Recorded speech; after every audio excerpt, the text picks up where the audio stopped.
Hello, and welcome to the Activation Nation podcast, your weekly source of actionable advice from industry experts in self-development, LifeVantage products, and more to help you activate your wellness, your business, and your life. Today's episode focuses on personal growth and leadership development. But first, the legal stuff. You may hear our guests talk about the income they've earned or how their health has been affected with LifeVantage. Please note that the average annual earnings of a typical active LifeVantage consultant in 2022 was $885. For the most up-to-date information, please click the link in our show notes. Any product statements have not been evaluated by the Food and Drug Administration. Our products are not intended to diagnose, treat, cure, or prevent any disease. And now, here's your host to dive into today's story to help you activate your life. Welcome to the Activation Nation podcast. My name is Lexi Ackley, and I am the Senior Manager of Training and Development here at LifeVantage. Today, it is my honor to host this podcast and interview Dr. Brett Brimhall. Dr. Brett Brimhall has been with LifeVantage for the last 10 years while also working as a chiropractor. He became passionate about our products and saw the vision of what building a LifeVantage business could do for him. Along the way, he talks about how his leadership style has changed and how he is focused on connecting members of his team with other people who can get them excited about growing the business and teaching them things that he himself would not be able to teach them. He has a lot of amazing things to teach us about leadership, so we're going to turn it over to him. Brett Brimhall, what does your leadership mean to you personally? Great question.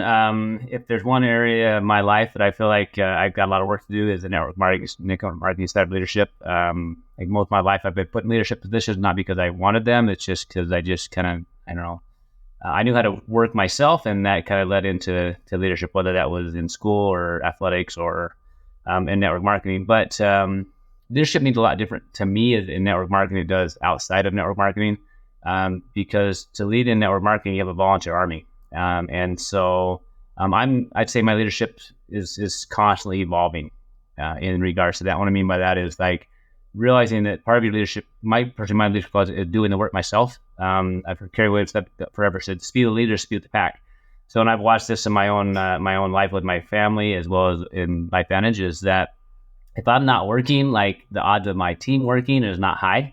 And my action, as they see me work, they'll tend to work. And so I think in regards to my leadership and how it is constantly evolving in network marketing, I think that's probably been more true in this industry than the other industry I've been a part of, is in order to stay relevant as a leader is to constantly work on leadership. And I talk with actually multiple leaders in LifeVantage all the time to see what they're doing and see how they're doing it. And I'm always asking myself, if I'm gonna have an organization the size of this, am I doing the thing that leader's doing? And so I think that I'm in a constant flux of developing leadership. I love that. You mentioned it kind of has evolved over time. If you could go back to, day one with LifeVantage, what would you tell yourself about how your leadership style has changed? I would say embrace network marketing faster, personally. I just never had a personal negative experience with LifeVantage or network marketing, other than people would come in and want me to use their product or something like that, and just they were never special. Like that was really always my thing. It's like I can make anything. And I didn't understand the power of what network marketing was. I always was a networker, always referred patients referred me. That's how I built my practice. Just never had a direct, if I could go back, I'd say probably humble myself quicker, really understand this is a business that can give you more of what I'm looking for, and more of what I think we're looking for, which is time with our families, more impact, more options, and to embrace that sooner and embrace the fact that network marketing, being a professional network marketing, is a amazing blessing and business, and to embrace that much sooner, as opposed to just being the doctor, which is kind of what I was taught my whole life, to realize your impact can be bigger in this space than even being a physician. I love that. So kind of going back to that day one, can you share your leadership journey with us? Like how has that journey changed? Yeah, so day one, I didn't even know what that meant, right? Like, and I have to admit that my leaders, Carrie, Williams, and others, they were showing me, I would say, I'm not letting to say clueless, but I was just like, I was one, like as a sole provider business guy, like we know how to work and we know how to get our small team to do the work that we want them to do, but it's not like we look at how do we develop systems and stuff like that to grow a global organization. And so I would say my leadership style first would just work. Like just, do recruiting and work. And then as I look back, I watched what Carrie would do. She would train people with me. And then she would plug them into the system. And as I started seeing that, I realized that I don't need to be the tool. The tools are available. And so just plug people in the system, then watch what they do. And those people that want that, you just help pour into them and help get them plugged into the system. Because what I've learned is people are going to resonate. Some will resonate with you, some will not. But if you can plug them into the system and the team and they get to the events, then they can get what they need from it. And then we just work together on our individual goals. But like if they plug into the system, I don't have to be the one that's leading them per se. I think leadership and network marketing is very different than just being the leader. I think leadership is showing up to events, getting them plugged into the systems, because if they'll do that, they'll get what they need to stay engaged. And those that will truly resonate with you, like they'll constantly reach out to you. And those that they'll find some other not say person, but like the system, then they're more likely to go. So I think my leadership style is told that like trying to everybody just follow me. Like, look, let's get you plugged into the system. Here's the event system to get you plugged in. Look, I'm here. I'm here for you. And I'll show up for you. I'll help you do the meetings, whatever else it is. But like, you've got to find that person that reminds you, like, hey, if that person is successful, I can be successful. And I think that's one of the key things as I developed it, as I've been developing, is getting people plugged into the system, getting them to see other people that have success besides just you. And it's also key, I think, for them to see you have success. They want to know that it's possible. And I think that took a while for me to realize, like, as I started hitting those other ranks, and I started to realize, hey, this is working. Like I knew how to be successful in the chiropractic field. I knew how to be successful as an educator, but can I be successful at network marketing? And network marketing is unique in the sense that there's so many different types of people, and from every different background, they're really in that same industry. And so as a leader, I've had to be a little more humble to realize I can learn from everybody, and I want to know how they do that, and just not be afraid of plugging people into that because they need what they need. I love that. Were there any key moments or experiences along the way that really shaped those leadership skills for you? Yeah, as I look back, multiple. One was, the invite. Like Carrie said, hey, what are you doing next week? Like not being afraid of taking that risk of saying, hey, look, let's put you, she was thinking, and all the time she was thinking, like, who do I put this person in front of to give them what they need?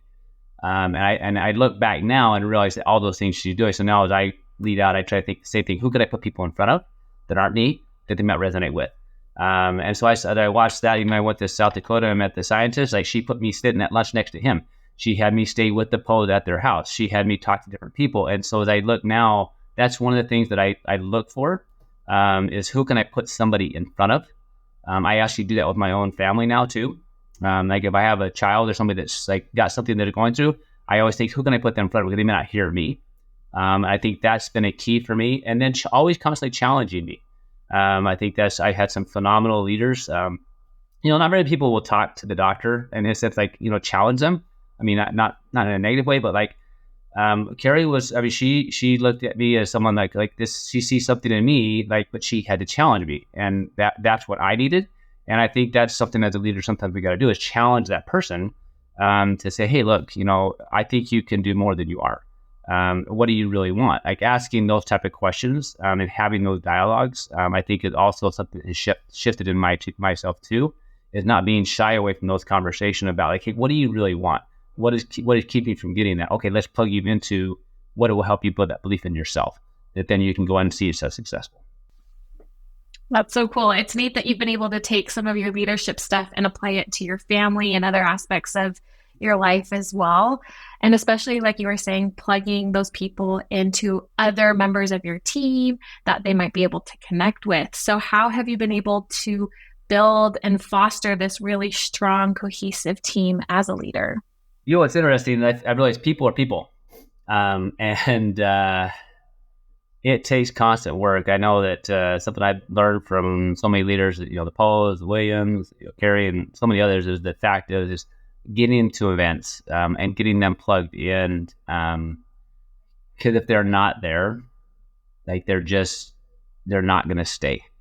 And one of the things I heard all the time is build for events and constantly building community. And I'd say I definitely have some work to do with that constantly. I've watched and I really admire teams and organizations that have really strong community. And I have, if there's one thing I'm working toward is consistently working on that. Like, how do I build stronger community within not only my own family, but in my teams and communities? Because not everybody resonates with everybody. But within LifeVantage as a whole, as a company, like, you can find your niche. And I think that's one thing I really love about LifeVantage is that very accepting organization-wide of all teams.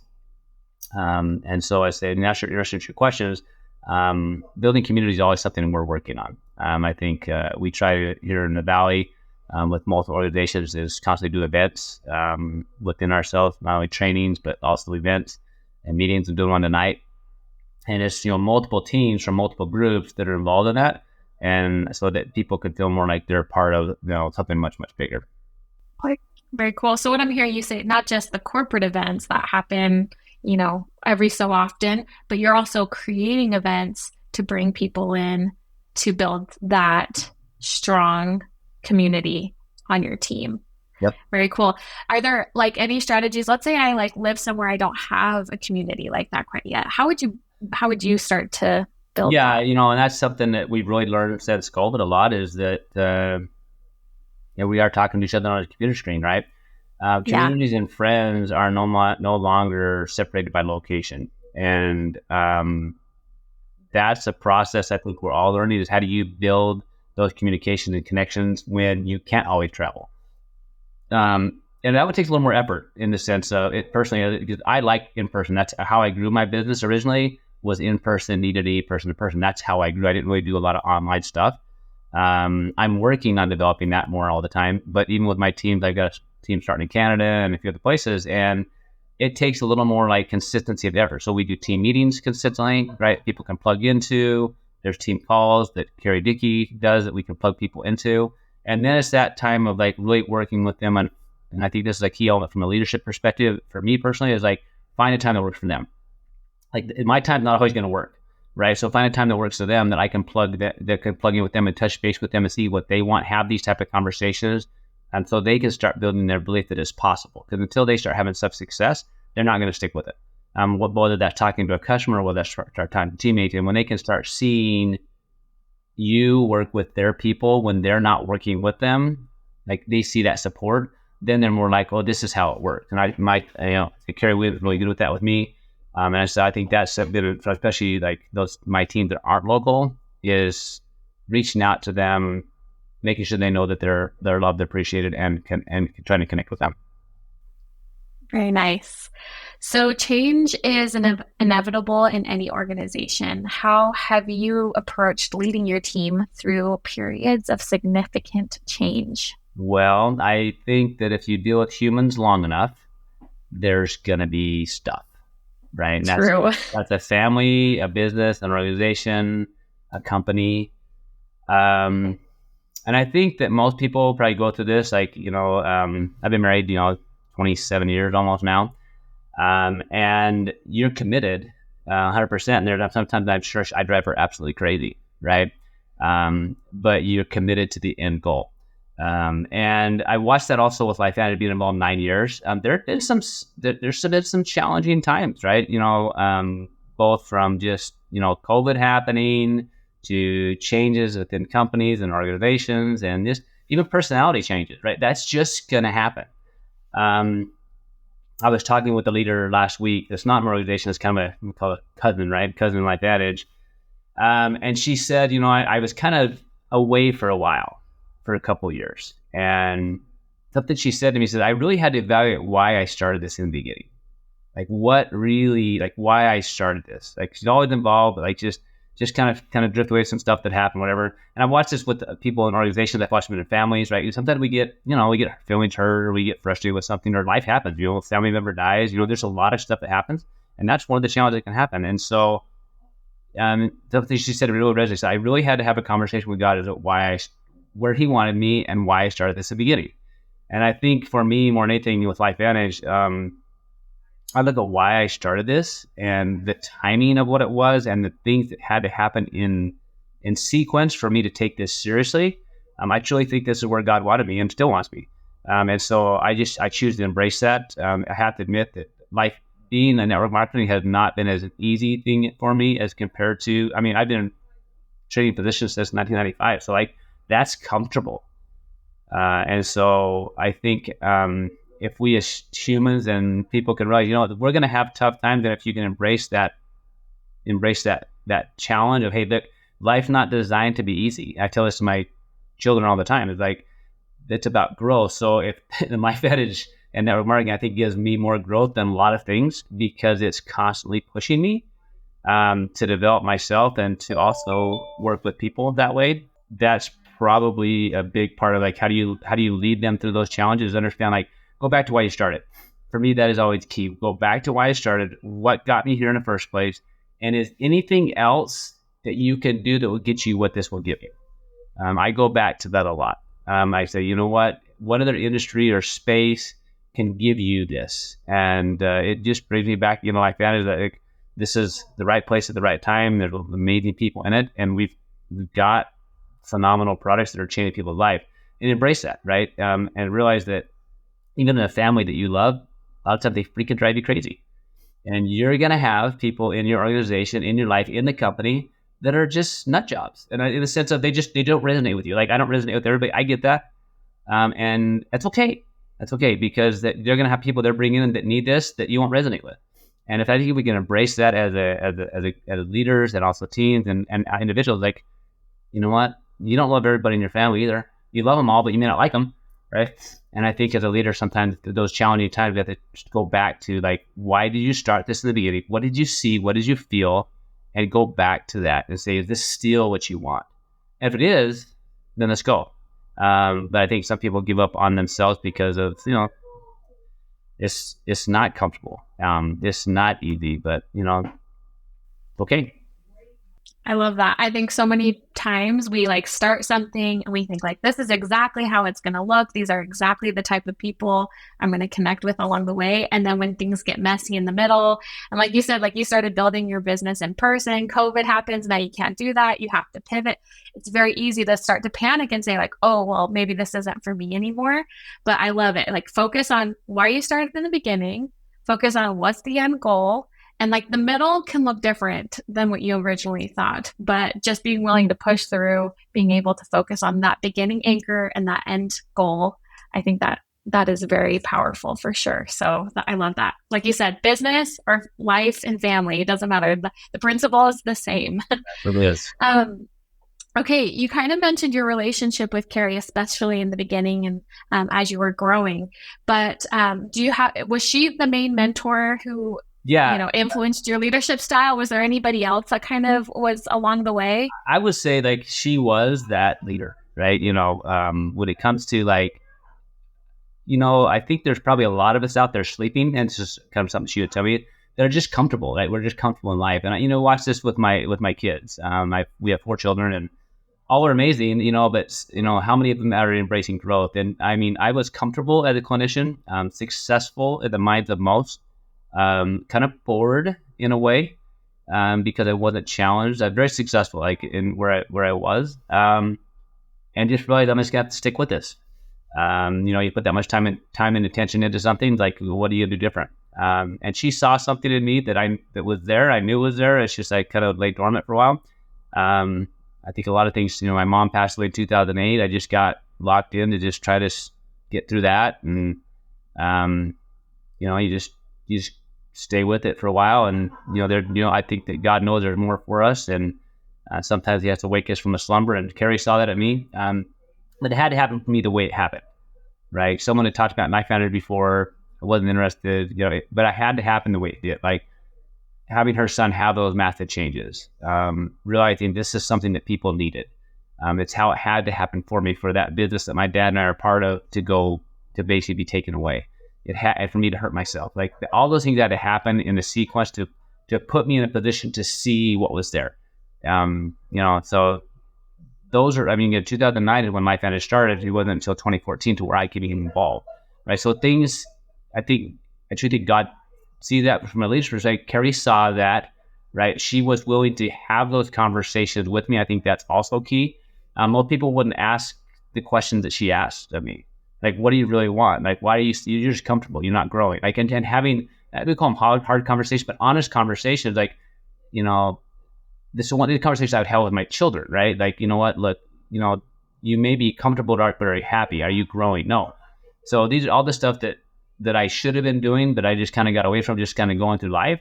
She helped have those conversations with me. And I think that had really fostered how I lead a little bit, but also, and then she would really key about putting me in front of key people, relationships that she had built. The pose, like that's really the first one. Like she got me in front of the pose, like I stayed at their house. And so she wanted me there to see her team.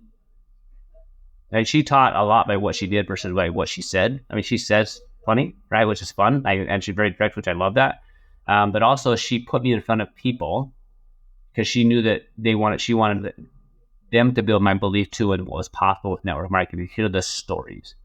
And then she was really key about getting me to events and to start building the culture. So, she taught me not by what she said, but what she did.